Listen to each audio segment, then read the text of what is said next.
अस्सलाम वालेकुम प्यारे तलबा। आज हम 9th क्लास न्यू बुक का चैप्टर नंबर 9 हाइड्रोकार्बन का पहला लेक्चर शुरू करने लगे हैं, इंट्रोडक्शन टू ऑर्गेनिक कंपाउंड्स। तो सबसे पहले हम जानते हैं कि what are organic compounds. Organic compounds क्या हैं? तो हम कहते हैं जितने भी ऑर्गेनिक कंपाउंड हैं सब में कार्बन लाजमी होता है, यानी जितने भी ऑर्गेनिक कंपाउंड है सब में कार्बन लाजमन पाया जाता है। उसके बाद हम कहते हैं कि अगर ये जो बात हमने की है कि ऑर्गेनिक कंपाउंड में कार्बन लाजमी होते हैं, तो इसी वजह से हम कहते हैं कि ऑर्गेनिक जो केमिस्ट्री है इसको हम जो है वो ऑर्गेनिक कंपाउंड्स ऑफ कार्बन कहते हैं। ठीक, उसके बाद हम कहते हैं कि जो हमारे पास आम तौर पर ऑर्गेनिक कंपाउंड्स के अंदर हाइड्रोजन और ऑक्सीजन पाया जाता है, और समटाइम्स कहते हैं कि इसके अलावा जो है वो इसके अंदर हमारे पास नाइट्रोजन और हेलोजन्स वगैरह भी पाए जाते हैं।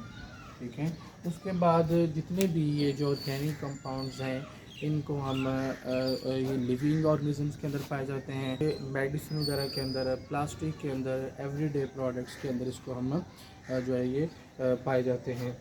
पॉइंट नंबर 2 है हमारे पास कि तमाम कार्बन कंपाउंड्स हमारे पास ऑर्गेनिक नहीं होते हैं।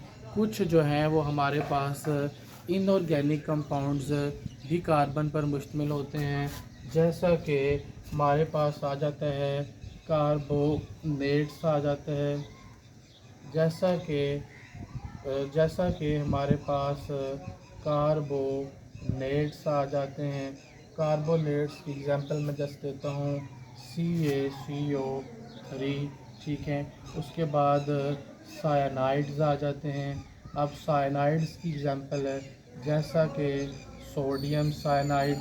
ठीक है, इसी तरह हमारे पास ऑक्साइड्स ऑफ कार्बन आ जाते हैं। ठीक है, ऑक्साइड्स ऑफ कार्बन।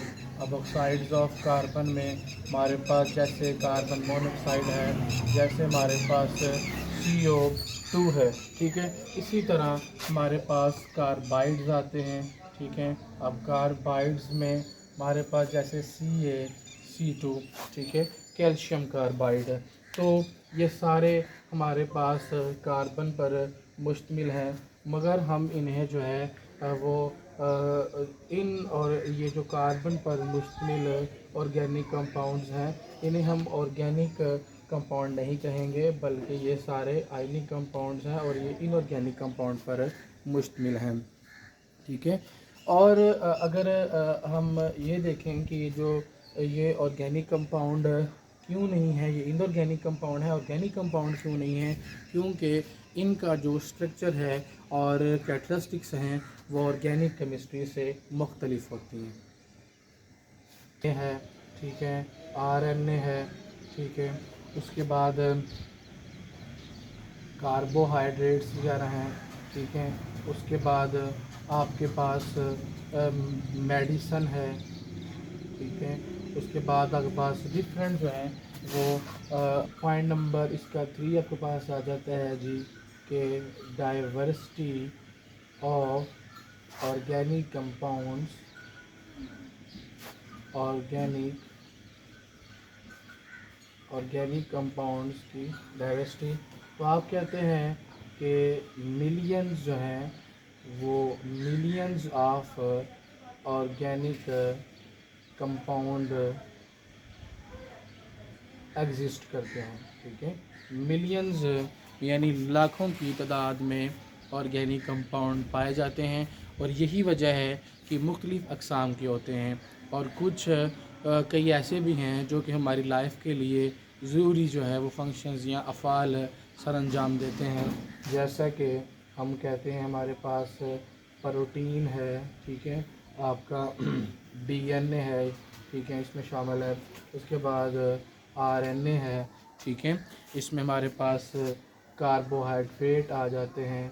ठीक है, कार्बोहाइड्रेट्स आ जाते हैं, इसमें विटामिन्स आ जाते हैं। ठीक है, इसके अंदर हमारे पास और भी डिफरेंट जैसे कि मेडिसन है। ठीक है,